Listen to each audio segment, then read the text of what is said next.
To yanzu dai an shiga sati na biyu na azumin watan Ramadan wanda ake yi a sassa daban-daban na duniya. Sai dai awoyin da mutum zai kwashe yana azumin sun bambanta daga yanki zuwa yanki. Misali a nan Birtaniya musulmi na kwashe awoyi 19 a diyini kamin su yi buɗe baki. To koya mutanen da suka koma bin addinin musuluncin ke ji yayin da a karon farko suke yin azumin?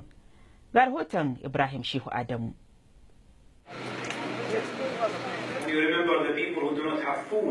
Babban masallacin London kenan inda ake wa'azi akan azumi. An gayyaci musulmai da ma waɗanda ba musulmai ba domin jin wa'azi game da falalar azumin watan Ramadan. Karɓar addinin musulunci abu ne da ba kasafai mutane ke so su yi magana a kai ba, amma wasu suna yi.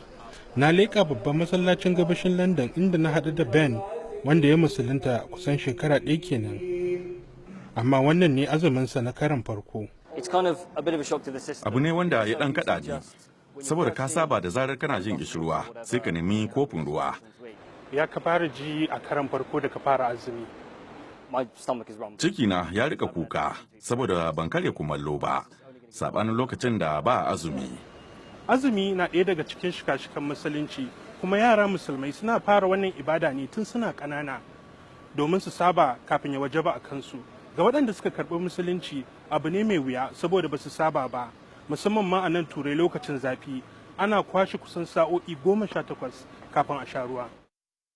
Musulmai a ƙasar Denmark su ne suka fi azumi mai tsawo saboda suna kusan sa'o'i 21 kafin su sha ruwa, sa'o'i 3 kawai suke da shi kafin fitowar alfijir.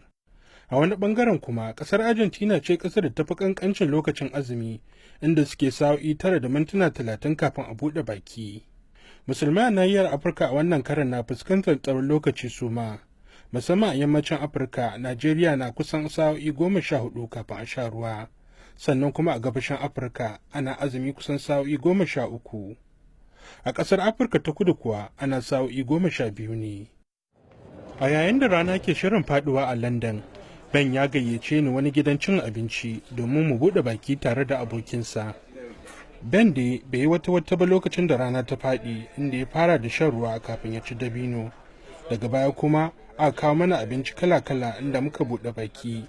Na kuma tambaye shi ya yake ji a yanzu haka bayan ya kusan kwashe sa'o'i 18 yana azumi. Ina jin kamar yanzu na dawo hayyacina. Akwai ma wani wanda ya faɗa mini cewa na musulunta a lokacin da azumin Ramadan ya fi wahala, saboda tsawon lokacin da ake shafewa kafin a sha ruwa.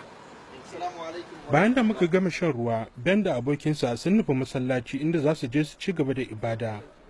Yana da wasu 'yan sa'o'i kafin ya yi sahur sannan ya sake ɗaukar azumi. Ibrahim Shehu Adamu, BBC Hausa, daga nan London.